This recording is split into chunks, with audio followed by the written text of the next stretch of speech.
بہت سے اہل کتاب اپنے دل کی جلن سے یہ چاہتے ہیں کہ ایمان لا چکنے کے بعد تم کو پھر کافر بنا دیں، حالانکہ ان پر حق ظاہر ہو چکا ہے، تو تم معاف کر دو اور درگزر کرو یہاں تک کہ اللہ اپنا دوسرا حکم بھیجے، بے شک اللہ ہر بات پر قادر ہے۔ اے پیغمبر، ہم نے تم کو سچائی کے ساتھ خوشخبری سنانے والا اور ڈرانے والا بنا کر بھیجا ہے، اور اہل دوزخ کے بارے میں تم سے کچھ پرسش نہیں ہوگی، اور تم سے نہ تو یہودی کبھی خوش ہوں گے اور نہ عیسائی، یہاں تک کہ ان کے مذہب کی پیروی اختیار کر لو۔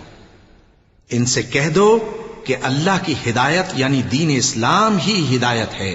اور اے پیغمبر اگر تم اپنے پاس علم یعنی وحی الہی کے آ جانے پر بھی ان کی خواہشوں پر چلو گے تو تم کو اللہ کی پکڑ سے بچانے والا نہ کوئی دوست ہوگا نہ کوئی مددگار۔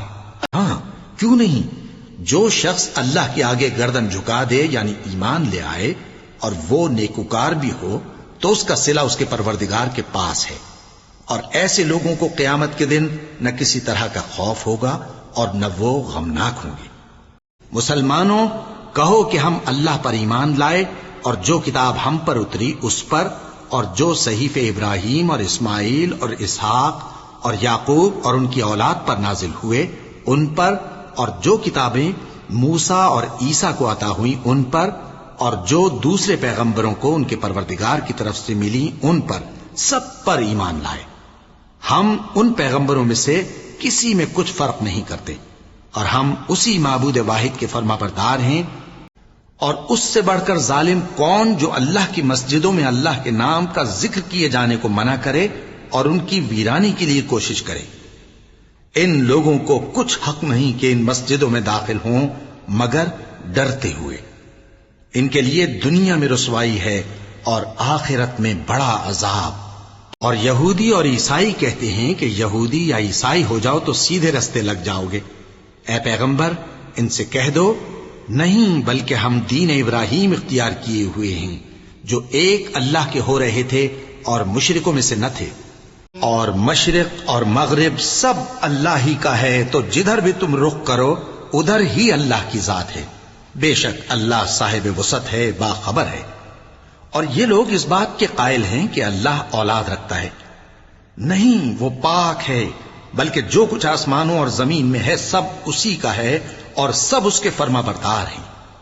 وہی آسمانوں اور زمین کا پیدا کرنے والا ہے، اور جب کوئی کام کرنا چاہتا ہے تو اس کو ارشاد فرما دیتا ہے کہ ہو جا، تو وہ ہو جاتا ہے۔ اور جب ابراہیم کی اس کے پروردگار نے چند باتوں میں آزمائش کی تو وہ ان میں پورے اترے۔ فرمایا کہ میں تم کو لوگوں کا پیشوا بناؤں گا۔ انہوں نے کہا کہ پروردگار میری اولاد میں سے بھی پیشوا بنائیو۔ فرمایا کہ میرا قول و قرار ظالموں کے لیے نہیں ہوا کرتا۔ اور جب ہم نے خانہ کعبہ کو لوگوں کے لیے جمع ہونے اور امن پانے کی جگہ مقرر کیا اور حکم دیا کہ جس مقام پر ابراہیم کھڑے ہوتے تھے اس کو نماز کی جگہ بنا لو، اور ابراہیم اور اسماعیل کو حکم بھیجا کہ طواف کرنے والوں اور اعتکاف کرنے والوں اور رکوع کرنے والوں اور سجدہ کرنے والوں کے لیے میرے گھر کو پاک صاف رکھا کرو۔ اور جب ابراہیم نے دعا کی کہ اے پروردگار اس جگہ کو امن کا شہر بنا، اور اس کے رہنے والوں میں سے جو اللہ پر اور روز آخر پر ایمان لائیں ان کے کھانے کو میوے عطا فرما، تو اللہ نے فرمایا کہ جو کافر ہوگا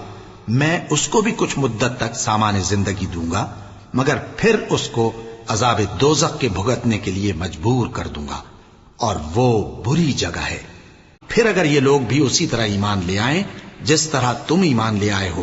تو ہدایت یاب ہو جائیں، اور اگر منہ پھیر لیں اور نہ مانیں تو وہ تمہارے مخالف ہیں، اور ان کے مقابلے میں تمہیں اللہ کافی ہے، اور وہ سننے والا ہے، جاننے والا ہے۔